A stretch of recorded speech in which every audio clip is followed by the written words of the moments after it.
पद्मजीन स्तवन 24 तीर्थंकरों में छठा 6th नंबर के तीर्थंकर हैं पद्म प्रभु, जिनका चिन्ह है लोटस, कमल जिसे कह सकते हैं, पद्म कमल।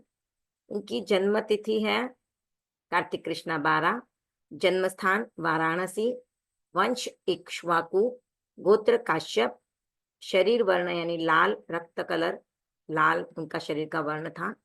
उनके शरीर की ऊंचाई 250 धनुष।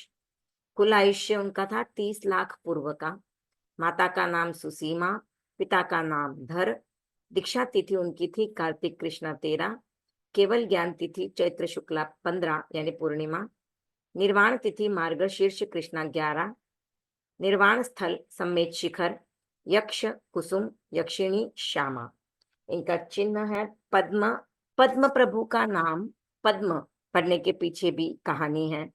आप सभी को बता दूं, तीर्थंकरों के 24 तीर्थंकरों के जो भी नाम पड़े हैं, उनके पीछे कोई ना कोई कहानी अवश्य है। या तो उनकी माताओं ने कुछ स्वप्न देखे हैं, उस तरह से होता है, या उनको दोहद उत्पन्न होता है, या जब वो तीर्थंकर गर्भकाल में होते हैं उस समय पे माताओं को कोई इच्छा होती है, तो उस इच्छा को वो बताती हैं कि इस तरह से मुझे इच्छा हुई थी या ऐसे कुछ हुआ था, इस वजह से फिर उनका नामकरण किया जाता है। जैसे भगवान ऋषभ का नाम ऋषभ पड़ा था। मरुदेवा ने जो पहला स्वप्न देखा था वो वृषभ का था, वृषभ यानी बैल, तो वो स्वप्न देखा था और इसीलिए उनका नाम ऋषभ रखा था। एक्चुअल में जब नाम रखा था तब वृषभ ऐसे रखा था, पर धीरे धीरे बोलते बोलते प्रचलन में आया और ऋषभ पड़ गया था। जैसे अजित प्रभु का नाम अजित रखा गया था, तो जब वे गर्भावस्था में थे उस समय पे उनकी माता जो कोई भी क्रिया करती थी, या राजा और रानी जब कोई चेस, वो पहले द्यूत क्रीड़ा करते थे, तो वो जब द्यूत क्रीड़ा करते थे उस समय पे वो जीत जाती थी, और राजा ने भी कहीं पर भी युद्ध किया उनके पिताजी ने, तो वो भी जीत जाते थे। तो इसलिए वो हमेशा जीतते ही रहते थे, उनको जीतना संभव नहीं होता था। इसीलिए फिर बच्चे का नाम रखा गया अजित। क्योंकि तीर्थंकर जो जब जन्म लेते हैं उसके पहले वे द्रव्य अवस्था में तीर्थंकर होते हैं, पर वे जब गर्भ में आते हैं तो उनकी पुण्याई का इतना प्रभाव होता है कि राज्य में चारों ओर उस तरह के, क्योंकि तीर्थंकर आ गए हैं, भले ही द्रव्य तीर्थंकर अवस्था में है, पर आसपास के एरिया में उसका प्रभाव पड़ना शुरू हो जाता है। जैसे आपको पता ही होगा, भगवान महावीर का नाम जो है वो वर्धमान रखा गया था।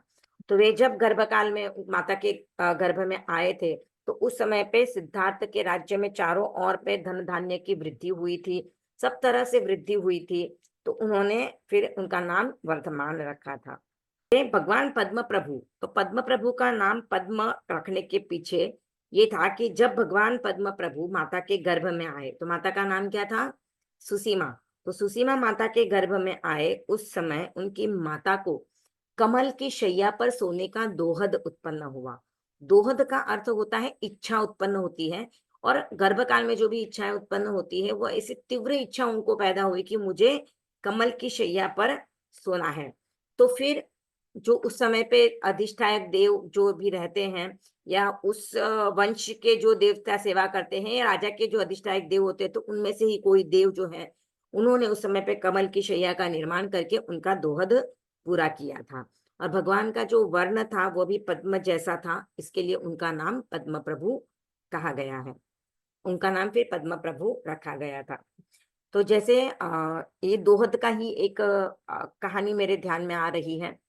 जैसे श्रेणिक का पुत्र था, राजा श्रेणिक का पुत्र था कोणिक। आप सबने नाम सुना है? हेलो, सभी अपने आप को म्यूट रखे ताकि बीच में डिस्टरबेंस नहीं हो। तो भगवान राजा श्रेणिक का पुत्र था कोणिक। तो उस समय पे चेलना रानी का जो पुत्र था कोणिक, तो उसे उस समय पे दोहद उत्पन्न हुआ। जैसे ही कोणिक का जीव गर्भ में आता है तो उसको दोहद उत्पन्न होता है कि मैं अपने पिताजी यानी मेरे पति के कलेजे का मांस खाऊं। तो ऐसा कहते हैं कि जिस प्रकार की संतान आपके गर्भ में होती है, उस तरह की आपकी इच्छा बन जाती है या आपका क्रियाकलाप बन जाता है। और तभी तो कहते हैं कि माता को जब गर्भावस्था रहती है उस समय पे हम माताओं को और आसपास के परिवार वालों को भी ध्यान रखना होता है कि आसपास में अच्छा माहौल बना रहे, धार्मिक माहौल बना रहे। आप धार्मिक स्वाध्याय करें या जो भी अपने इष्ट देव उनका स्मरण करते रहें। गुस्सा नहीं करना चाहिए, क्लेश नहीं करना चाहिए, तो गर्भ पे माता के जो क्रिया होती है उसका भी प्रभाव पड़ता है, और बच्चा गर्भ में कैसा आया है, उसके कैसे कर्म किए हुए हैं, उस हिसाब से भी माता के भी क्रियाएं चेंज हो सकती हैं। तो रानी चेलना के भी मन में ये इच्छा हुई कि मैं अपने पिता के मतलब अपने पति के कलेजे का मांस खाऊं। अब वो दोहत जब तक पूर्ण नहीं होता है ना, तब तक वो रानी चेलना एकदम मुरझाई हुई रहती है, उसे कुछ भी अच्छा नहीं लगता है। तो एक बार राजा श्रेणी को उसको पूछते हैं कि रानी क्या हुआ? अभी तुम्हारे गर्भावस्था का काल चल रहा है, तो तुम्हें खुश रहना चाहिए, प्रसन्न रहना चाहिए, और तुम हमेशा मुरझाई हुई दिखती हो, कुछ चिंता में लगा दिखती हो। तो बोलती नहीं, कोई बात नहीं है राजा, कुछ नहीं है ऐसे। तो वो पूछता नहीं नहीं, कोई ना कोई तो बात जरूर है। क्या तुम्हारे कोई इच्छा उत्पन्न हुई है जो तुम्हें मतलब नहीं कर पा रही हो, या क्या ऐसी इच्छा उत्पन्न हुई हो तो बता दो। तो फिर राजा बहुत बार पूछता है, तब वो कहती है कि मुझे आपके कलेजे का मांस खाने की इच्छा हो रही है। तो ऐसा हुआ कि राजा श्रेणिक ने सोचा कि अब ये तो पॉसिबल नहीं है, तो उनको फिर और कोई तरह से, या देवता ने कुछ ऐसी रचना करके या ऐसे कुछ किया रहेगा, या कोई मांस खाया। उसके बाद जब कोनिक का जन्म हुआ, तो रानी चेलना को मतलब उस संतान के प्रति बहुत घृणा हो गई कि कैसा कैसा पुत्र आया है मेरे गर्भ में, और ये कैसा पुत्र है जो गर्भावस्था में आया तभी अपने बाप के कलेजे के मांस खाने की इच्छा कर रहा था। तो वो उसको उकुरडी पे फिकवा देती है, जैसे हम राजस्थान में देखते हैं ना, वो खेतों में ऐसे कचरा सब डाला हुआ रहता है, तो ऐसे उकुरडी पर उसको फिकवा देती है। और दासियाँ उसको डाल के भी आ जाती है। तब राजा आता है और कहता है कि कहाँ है? कहाँ संतान पैदा हुई, कहाँ है? तो रानी कहती है कि मैंने तो उसको उकुरडी पे फिकवा दिया। ऐसी वो संतान होती है जो बाप के कलेजे का मांस खाने की इच्छा करती है। तो राजा तुरंत भागा-भागा जाता है। वहाँ पे जाके वो देखता है तो कौवे ने उस बच्चे की लास्ट वाली जो उँगली थी उसको काटना शुरू किया था। तो राजा ने तुरंत कौवे को उड़ा दिया, बच्चे को ले लिया और उसकी उँगली अपने मुँह में डाली थी। उसके बाद उसका उपचार वगैरह जो भी किया, करवाया होगा, लेकिन वो अंगुली थोड़ी-सी टेढ़ी रह गई थी। तो वो अंगुली टेढ़ी रहने की वजह से उसका नाम कोणिक पड़ गया था। तो ऐसा ये दोहद जो होता है, दोहद यानी इच्छा, इसीलिए आप लोग सब भी जानते भी होंगे, क्योंकि हम सभी अगर मैरिड हैं तो माँ बने हुए ही हैं, या फिर अपने घर में कोई माँ बनी हुई है तो हम उनकी सब इच्छाएँ पूरी करने की कोशिश करते हैं कि उनको खाने की कोई इच्छा हो गई तो उनको खाने के लिए वो चीज़ बना के देते हैं, या फिर उनको कहीं घूमने की इच्छा हो जाती है तो हम उनकी इच्छा पूरी करते हैं, ताकि वो उनकी इच्छा कोई अधूरी नहीं रहे। क्योंकि अंदर जो संतान है, वो उस तरह की माँग कर रही होती है, तो इस तरह की उसकी कोई इच्छा अधूरी नहीं रहे, तो हम उसको पूरी करने की कोशिश करते हैं। तो पद्म प्रभु की माताजी को भी पद्म यानी कोमल कमल की शैया पर सोने का उनको दोहद हुआ था, और उसका दोहद देवता ने कोई उनके अधिष्ठायक देव थे, उन्होंने पूरा किया था। तो जब बालक का जन्म हुआ तो उसका नाम भी पद्म प्रभु रखा गया था। तो अब हम सीधा 24 की छठी ढाल पर ही आते हैं। बहुत ही सुंदर राग है इसकी, और गाते हैं तो इतना अच्छा लगता है कि बस गाते जाएँ, और बहुत सरल राग है। कोई ऐसा उसमें ये नहीं है, एकदम अपने जैसे नॉर्मल राग होती है वैसी ही है, ज़्यादा उतार-चढ़ाव भी नहीं है, और सिंपल सी राग है। तो एक बार पद्म उच्चारण देख लेते हैं पहले। पदम प्रभु नित समरिये, पदम प्रभु नित समरिये। पदम प्रभु नित समरिये, यानी ये है पद्म, पर मारवाड़ी राजस्थानी में जब राग बिठाने में जाते हैं तो उस समय पे ये पदम पूरा रखा हुआ है, तो हमें भी उसी तरह से बोलना है। पदम प्रभु नित समरिये, निर्लेप पदम जिसा प्रभु, प्रभु पदम पिछाण, निर्लेप पदम जिसा प्रभु, प्रभु पदम पिछाण, संयम लीधो तिण समय पाया चौथो नाण। संयम लीधो तिण समय पाया चौथो नाण। पदम प्रभु नित समरिये, पदम प्रभु नित समरिये, निर्लेप पदम जिसा प्रभु, प्रभु पदम पिछाण, प्रभु पदम पिछाण, संयम लीधो तिण समय। संयम लीधो तीण समय, पाया चौथो नाण, पदम प्रभु नित समरिए। एक बार पुनः उच्चारण करते पैराग्राफ को, आपको राग समझ में आ जाएगी। निर्लेप पदम जिसा प्रभु,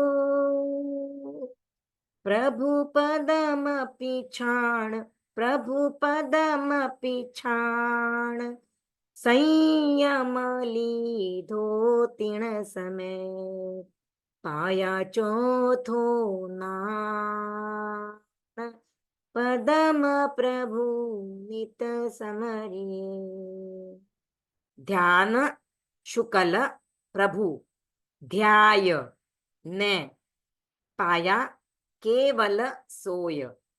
ध्यान शुक्ल प्रभु, ध्याय ने, पाया केवल सोय। दीन दयाल, दीन दयाल तणी दशा, कैणी नावे कोय। दीन दयाल तणी दशा, कैणी नावे कोय। ध्यान शुक्ल प्रभु ध्यायने, पाया केवल सोय, पाया केवल सोय। दीन दयाल तणी दशा, कैणी नावे कोय। पदम प्रभु नित समरिए। समदम उपशम रस भरी, प्रभु आपरी वाण। सम दम उपशम रस भरी, प्रभु आपरी वाण। त्रिभुवन तिलक तू ही सही, तू ही जनक समान। तू के ऊपर बिंदी है, इसके लिए हमको तू ऐसे बोलना है, तू नहीं बोलना है, तू। त्रिभुवन तिलक तू ही सही, तू ही जनक समान।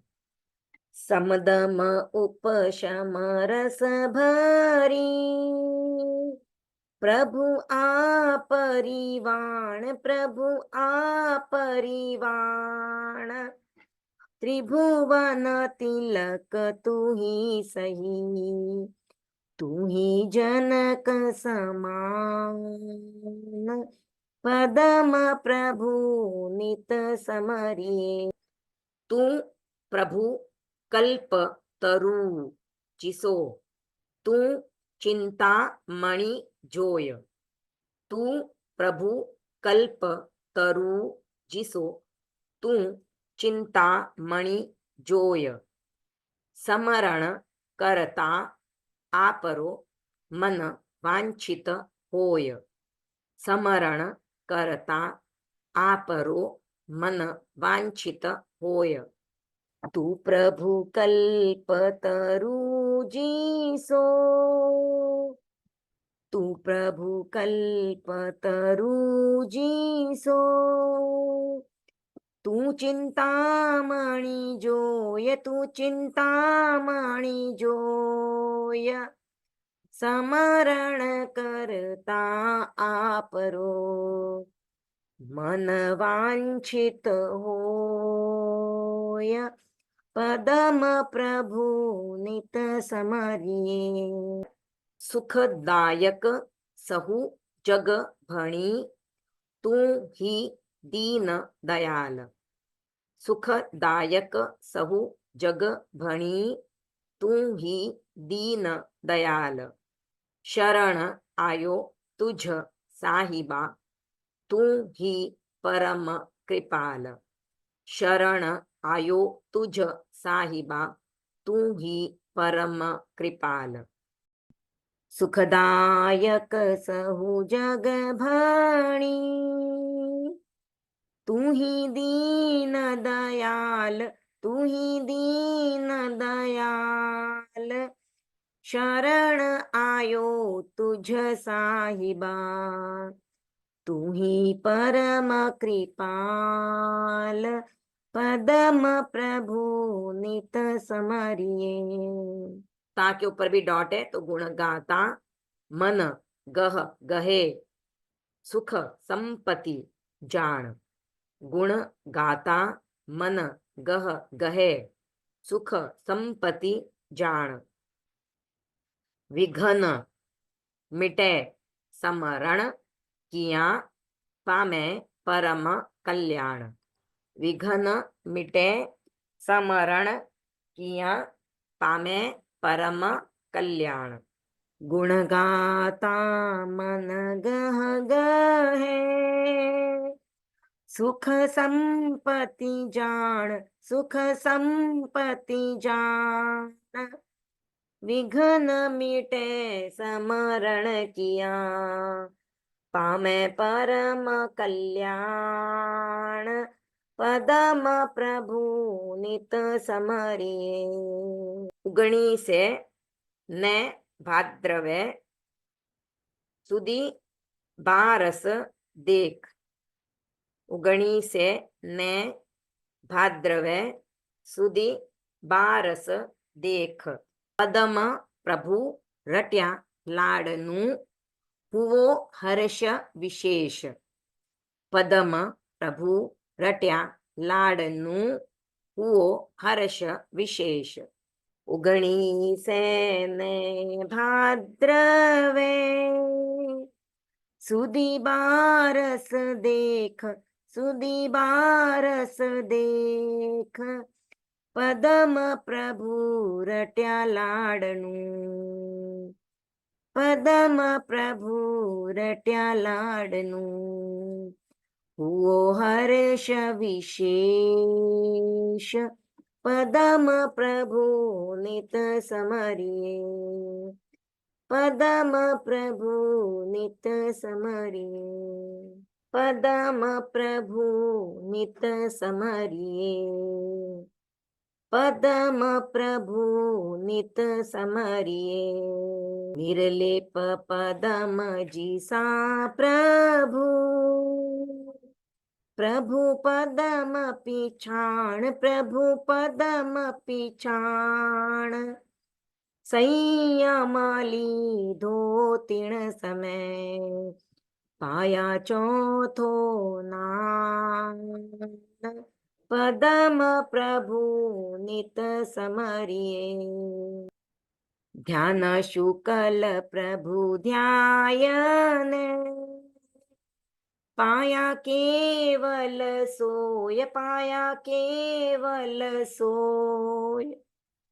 दीन दयाल तणी दशा, कैणी नावे कोय।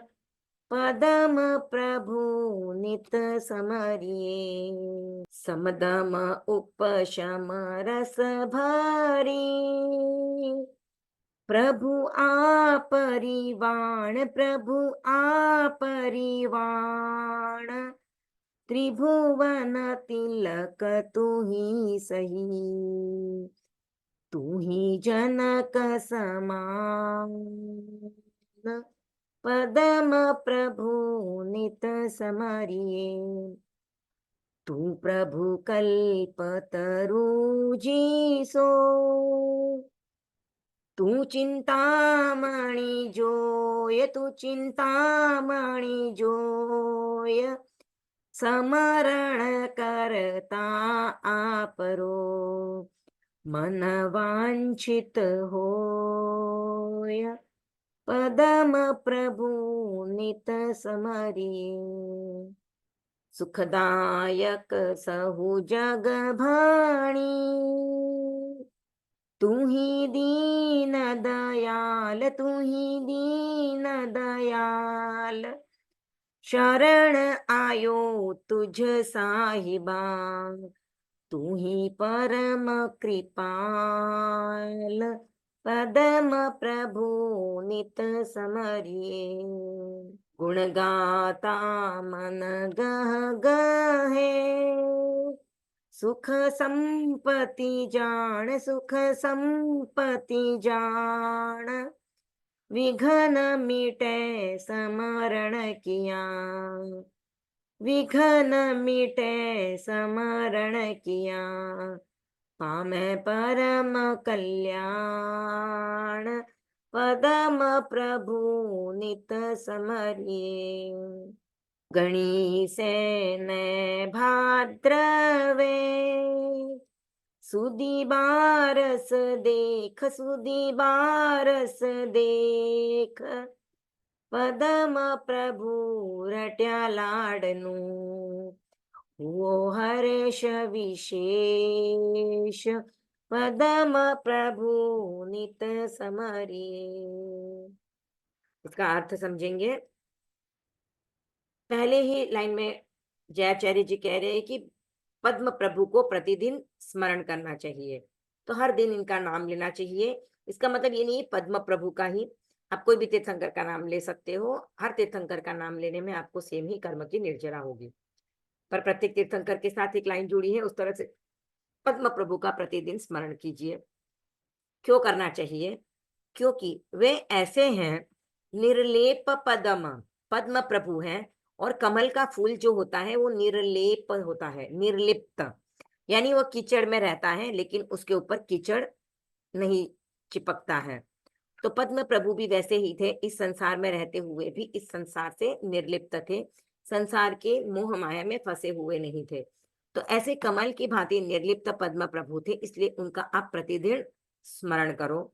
और ऐसे पद्म प्रभु जो है, इन्होंने जब संयम लिया था तो उनको चौथा मन प्रयोग ज्ञान प्राप्त हो गया था। ज्ञान 5 है, मति ज्ञान, श्रोत ज्ञान, अवधि ज्ञान, मन प्रयोग ज्ञान, केवल ज्ञान। तो 3 ज्ञान तो तीर्थंकरों के, सभी तीर्थंकरों के जन्म से ही होते हैं, यानी जब वे गर्भ में होते हैं तभी से उनको 3 ज्ञान हो जाते हैं।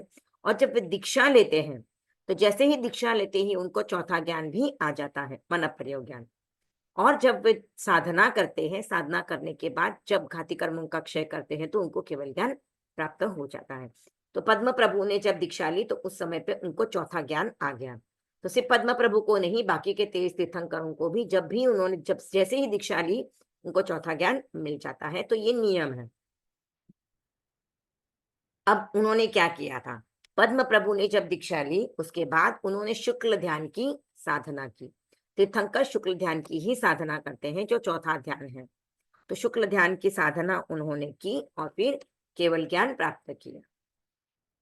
और ऐसे दीन दयाल, दीन दयाल यानी दुखियों के जो दाता होते हैं या दुखियों पर जो करुणा बरसाते हैं, करुणा दिखाते हैं, तो ऐसे जो दीन दयाल हैं, उस समय पे उनकी जो दशा थी, यानी वो कैसे केवल ज्ञान प्राप्त करने के बाद उनकी कैसी स्थिति रही, तो वैसी स्थिति का वर्णन हम कर नहीं सकते। वो एक अपूर्व आनंद होता है, अपूर्व करण, उनको एक अक्षय आनंद, अक्षय सुख उनको प्राप्त होता है। तो उस सुख का वर्णन हम शब्दों में नहीं कर सकते हैं। तो कहनी ना वे कोई, कोई भी शब्दों में उसका वर्णन नहीं कर सकता है आपके उस समय की स्थिति का। समदम उपशम रस भरी, तो सभी तीर्थंकरों की वाणी वैसी ही होती है। सम यानी समता से भरी हुई होती है, दमन करने का उपदेश देते हैं, शांत रस से भरी हुई उनकी वाणी होती है। तो वैसे ही पद्म प्रभु की वाणी भी वैसी ही थी। और वे त्रिभुवन के तिलक थे, यानी 3 भुवन, 3 लोकों के नाथ। और 3 लोक यानी ऊर्ध्वलोक, अधोलोक और मध्यलोक। तो इन तीनों ही लोकों में वे तिलक के समान, जैसे हमारे मस्तक पे तिलक लगता है तो वो कितना सुंदर लगने लगता है, तो वैसे ही तीनों लोगों के वो तिलक है, यानी उसके नाथ है, उसमें तिलक के समान वो एकदम शीर्ष स्थान पर है, एकदम पहले स्थान पर है। तो ऐसे जो पद्म प्रभु हैं वे जनक के समान हैं, नाथ के समान है। जनक यानी पिता, तो पूरे जगत के वो पिता के समान है। प्रभु कल्पतरु जैसे हैं, यानी कल्पतरु यानी कल्प वृक्ष, उसके नीचे अगर हम बैठते हैं और हम कोई इच्छा मांगते हैं तो हमारी इच्छा पूरी हो जाती है। तो वैसे ही भगवान भी जो है वो कल्पतरु के समान है। चिंतामणि यानी ये एक मणि होती है जिसके सामने हम, जिसको सामने रखकर हम जो कोई भी चिंतन करते हैं तो हमें वह वस्तु प्राप्त हो जाती है। तो कल्प वृक्ष और चिंतामणि सब वैसा ही होता है कि हम जो चाहते हैं वैसे हमारे साथ वो घटित हो जाता है। तो भगवान के सामने में भी भगवान भी कल्पतरु के जैसे है, चिंतामणि के तरह है। तो आपका स्मरण करते हैं, अगर हम स्मरण करते रहते हैं तो हमारा मन वांछित हो जाता है। यानी हम जो चाहते हैं, हमारे मन में जो भी इच्छाएं हैं, वो हमारी इच्छाएं पूर्ण हो जाती हैं, हमारा काम सिद्ध हो जाता है।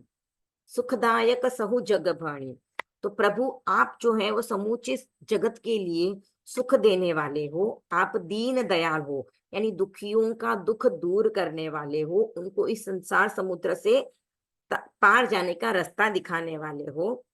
मैं आपकी शरण में आ रहा हूं, आप परम कृपालु हैं। तो आपकी शरण में जो आएगा उसको आप दुखों से मुक्त होने का रास्ता बताएंगे, तो आप परम कृपालु हैं। तो ऐसे पद्म प्रभु की शरण जयाचार्य जी कह रहे हैं कि हमें लेनी चाहिए। जयाचार्य जी कह रहे हैं कि मैं जब उनके गुण गाता हूं तो मेरे मन में अतिशय आनंद हो जाता है, मेरा मन एकदम खुशी खुशी उछलने लगता है, मुझे मन में इतनी प्रसन्नता होती है कि मुझे लगता है कि यही मेरे लिए सुख की स्थिति है और मेरे लिए तो यही संपत्ति संपत्ति है। तो मुझे लगता है जब मैं पद्म प्रभु की स्तुति करता हूँ तो मेरे लिए सुख यही है और मुझे संपत्ति भी यही हो गई है, तो मुझे वही सुख और संपत्ति उपलब्धि हो जाती है। तो जयाचार्य जी कह रहे हैं कि जब मैं आपके गुण गाता हूँ, यानी मैं गुणों का स्मरण करता हूँ, गुणों का गान करता हूँ, तो मेरा मन इतना प्रसन्न हो जाता है, इतना उल्लसित हो जाता है कि मुझे वही सुख और संपत्ति लगती है और सुख संपत्ति मिल गई है ऐसा मुझे लगने लग जाता है। और जैसे ही मैं आपके नाम का स्मरण करता हूँ तो मेरे सभी विघ्न दूर हो जाते हैं। परम कल्याण पामे परम कल्याण, तो परम कल्याण की प्राप्ति हो जाती है। तो यहाँ जयाचार्य जी कहना चाह रहे हैं अगर हम पद्म प्रभु का नित्य स्मरण करते हैं तो हमारा भी मन उल्लसित रहेगा, हमें भी सुख और संपत्ति की उपलब्धि हो जाएगी और जितने भी विघ्न हमारे जीवन में हैं वे विघ्न दूर हो जाएंगे और परम कल्याण की हमें प्राप्ति हो जाएगी। सातवां पद्य जैसे बताया था मैंने, 24 के सब लास्ट वाला जो भी पद्य रहता है उसमें उस गीतिका का रचना काल लिखा हुआ रहता है, उसकी तिथि लिखी हुई रहती है। तो यहाँ पर भी वही है, उगनी से न भाद्रवे, यानी विक्रम संवत 1900 को भाद्रव महीने में सुदी बारस देख, तो सुदी यानी शुक्ल पक्ष, तो भाद्रव शुक्ला बारस के दिन इस स्तवन की रचना हुई है और 24 के सभी पद्य लाडनू में रचे गए हैं। 8 दिन में ये पूरी रचना हुई है। आगे वे कह रहे हैं कि पद्म प्रभु रट्या लाडनू, तो लाडनू में ही रचना हुई है 24 गीतों की। यहाँ पे वे कह रहे हैं कि पद्म प्रभु को मैंने लाडनू में उनका रटन यानी उनका स्मरण किया हुआ है और मुझे अतिशय हर्ष हो रहा है, एक विशेष प्रकार का हर्ष आनंद मुझे हो रहा है। पद्म प्रभु नित समरिए, पद्म प्रभु नित समरिए, निर्लेप पदम जिसा प्रभु, निर्लेप पदम जिसा प्रभु, प्रभु पदम पिछाण, प्रभु पदम पिछाण, संयम लीधो तिण समय, पाया चौथो नाम, पदम प्रभु नित समरिए, ध्यान शुकल प्रभु ध्यायने, पाया केवल सोय, पाया केवल सोय, दीन दयाल तणी दशा, कणी नावे कोय, पदम प्रभु नित समरिए, समदम उपशम रस भरी, प्रभु आपरिवाण, प्रभु आपरिवाण, त्रिभुवन तिलक तू ही सही, तू ही जनक समान, पदम प्रभु नित समरिए, तू प्रभु कल्प तरु जी सो, तू प्रभु कल्पतरु जिसो, तू चिंतामणि जोय, तू चिंतामणि जोय, समरण करता आपरो, मन वांछित होय, पदम प्रभु नित समरिए। सुखदायक सहु जग भणी, तू ही दीन दयाल, तू ही दीन दयाल, शरण आयो तुझ साहिबा, तू ही परम कृपाल, पदम प्रभु नित समरिए। गुण गाता मन गह गहे, सुख संपत्ति जान, सुख संपत्ति जान, विघ्न मिटे समरण किया, पामे परम कल्याण, पदम प्रभु नित समरिए। उगणी सेने भाद्रवे, सुदी बारस देख, सुदी बारस देख, पदम प्रभु रट्या लाडनू, पदम प्रभु रट्या लाडनू, हुओ हर्ष विशेष, पदम प्रभु नित समरिए, पदम प्रभु नित समरिए। राग सबको समझ में आ गई होगी। इसको संज्ञान करके लर्न कीजिएगा। 1 वीक का टाइम सफिशिएंट है। अगर किसी को 1 वीक में भी नहीं होता है तो 2 वीक में तो एटलीस्ट एक स्तवन करके सुनाइएगा।